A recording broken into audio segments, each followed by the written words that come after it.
Perhaps I'm just jumping the guns. Mr. Tunde Banjoko is the managing director of Bio Farms Limited. He's also the chairman of the agricultural group for the Lagos Chamber of Commerce and Industries right here in the studio. Mr. Banjoko, good morning. Thank you, Ine, for having me. Good to have you. But I tell you, even reading this, is scary to me. Even though I'm not a farmer, but I mean, I'm a Nigerian, and when I see some of this, I mean, they seem so technical compared to our level. The level of our farmers, you understand? Yeah. So we talk about geolocation, mapping, they want to trace it back to the farm plot. That might not be very difficult, although the technology to do that is another thing. Then the deforestation. The land must not have been deforested or degraded after December 2020. Legal production, they must comply with land use rights, Nigeria and our papers, environmental protection. I don't think we have a lot of problem with the forced labor. No, really, if you look at most of the laws or regulations, they are not something that an outsider needs to tell us. It's just because we are used to doing things anyhow as a nation or as a continent. Really, telling us not to force children to go to cocoa farm, because we realize that most farms in Africa, you'll find a lot of children. But do we have children on our farms? Yes. Look, but isn't that parents just bringing that's children what I'm saying. So to come and help them? For example, we talk about over almost 20 million out of school children. Yes. So though we talk about most of them in the north, but we still find some of these people in rural communities not going to school. And their parents are fine with them following them to the farm. So you can see that really... That's forced labor, though. I mean, in this part of the world, you see that, you're just taking your child to where you work. No, even there are two things now. We are talking about forced labor, children labor. Okay. So all those ones, they are not forced, but they are child labor. So don't bring these children to cocoa farm. Okay. The other ones can fall under forced, but the children should be in school. Don't bring them to work on the cocoa farm. So I think it's something simple and straightforward, because most of these things... But our farmers may have problems with it. So the law is now telling them, so if you are going to be selling to an exporter, you will have to send your children to school. I think it's a good law. No, I'm not saying it's not a good law. I'm just saying that, I mean, growing up, if your mommy had a business, maybe on holiday you should do that. So, but nobody will recognize, because it's holiday, then the children can go to the farm. I'm sure we all know the truth. If it's holidays, because as farmers we work in communities, and you see a lot of children not going to school. Those are some of the issues we have, even in developed part of the country, where people don't go to school, they don't learn a trade, and after some time they leave the rural community, move to the city, become tout, become agbero and all that. Those are some of the genesis. So I think we should even make it a law, really, out of school children going to the farm, doing some of these things. This is one of the things the law is really talking about. And if you look at what the law is talking about, really, is trying to also enforce forestation policies. Because look at recently, I think in Port Harcourt this year, they cited some, elephants. Because most of the lands have been deforested. These animals are getting homeless. In Ogunwater side last year, an elephant killed a farmer. Just in Ogunwater side. Last year also, they cited elephant in Ijebu-Igbo in Ogun State. So some of these animals, we are probably chasing them out of their habitat. So this law is also saying, can we leave the wildlife, the areas that have been conserved for wildlife, can we leave these people to exist? Also looking at the climate effect, because by the time you cut all the trees, the carbon dioxide that the trees should have been absorbing, you are sending them back to the atmosphere, leading to more climate change. So they are thinking more in those areas of keeping the wildlife, keeping the climate change, regulating the atmospheric temperature and things like that. So it's really not a witch hunt, in my opinion. It's for us to start learning how to do things right as a nation. Though there are several conversations around it, who is bearing the cost, because it's at a cost. Like most of the major exporters, because those are the ones that are concerned really, they are saying, who is bearing this cost? It's costing us about $30, $70 to map out maybe a ton of production area. So they are talking about who is going to bear the cost. But in terms of the advantages, I think we have a lot to benefit. Although I have a different opinion. Now the EU is saying this is our law. The EU mops up 60% of global production. So of cocoa. Of cocoa. So if you don't want to sell to them, you can leave the laws. Look at Asia, the US, and sell. But I'm sure the US too, I'm hearing, are beginning to put same law or begin to prepare same law. So it's either you learn to do it right now, so you can sell to any market. But I mean, whatever markets, one of the things that I also saw is that they will also feel the pinch, because one way or the other, it will reduce supply. Exactly. Yeah, and so chocolate will become even more expensive. So chocolate might not be so big deal to us back here, but over there. No, but we consume most of what we supply them the raw cocoa. Yes. We also we import most of the cocoa back as chocolate. No, but they consume chocolate more than us. I think we do more than them. I think we do but really for me, I think we should look at those laws and find a way to comply. But looking at what the president also said during the cocoa meeting in July, saying we should even start talking about processing our cocoa.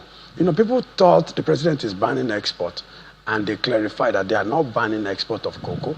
They are rather saying we should start talking of value addition. And I think there's one or two companies working on that in the country. But the president is saying, can we have more companies, more investors in that light? So for those supplying those investors, they might not have these issues. But for those who want to earn foreign exchange, they will have to comply with. And the earlier we comply, the better.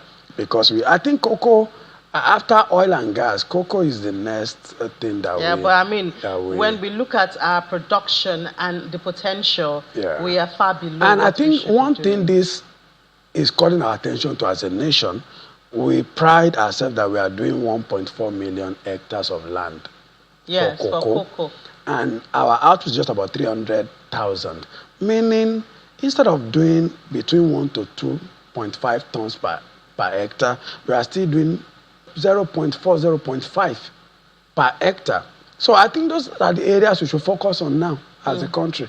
We should focus on how can we get our output. So, Mr. Bajoko, Europe consumes far more finished chocolate than Africa. Okay. Europe consumes roughly 70% of what they produce. Yes. Okay, so they will also feel it so more. we supply the raw, about 70% of the raw material, but they consume 70%. Okay, so we'll all feel it. One way or the other. All feel it. Okay. Because they are going to have reduced product supply to them. They are going to have their product. Because look at when they started this process now, some farmers initially were resisting the process of mapping their land. And that also takes me quickly to extension work in Nigeria and orientation. Most people probably misunderstood them for government agents trying to take over their land. So they were resisting the mapping of their land until some of those major, two of them, started giving orientation that these are the reasons. But that should have been done before. Before now. And no, I'm only talking about the issue of the distrust in our society. When you see somebody carrying survey equipment, the next thing is they've come to grab my land. Your land. So I think we should work on that too, the extension workers. But are we actively in tune with meeting up with the geolocation part, the mapping and all of that? How much of that has happened? I didn't get we have two major cocoa exporters in Nigeria that are leading. One of them said he has done 124,000 hectares. I didn't get the other person to be able to confirm how many he has done. But I'm sure he must have also probably done something. But let's even assume 124. That's still about less than 300,000 hectares, and we are going to 1.4 million. And that's December. So they gave them December for the majors. Yes. The next, June the for the small and the micro guys. So are we in the small and the micro parts? No. We have a lot of major cocoa farms in Nigeria. The guys I mentioned, they are doing heavy numbers. So people who are doing heavy numbers, they are only concerned about the cost. That is the EU because of the mapping is the EU going to refund them? You're asking me that you want to buy my product these are the Condition times. that. But the money I'm spending to do this mapping, how do we cover the cost? Can't it be included in the commodity price? It's internationally decided.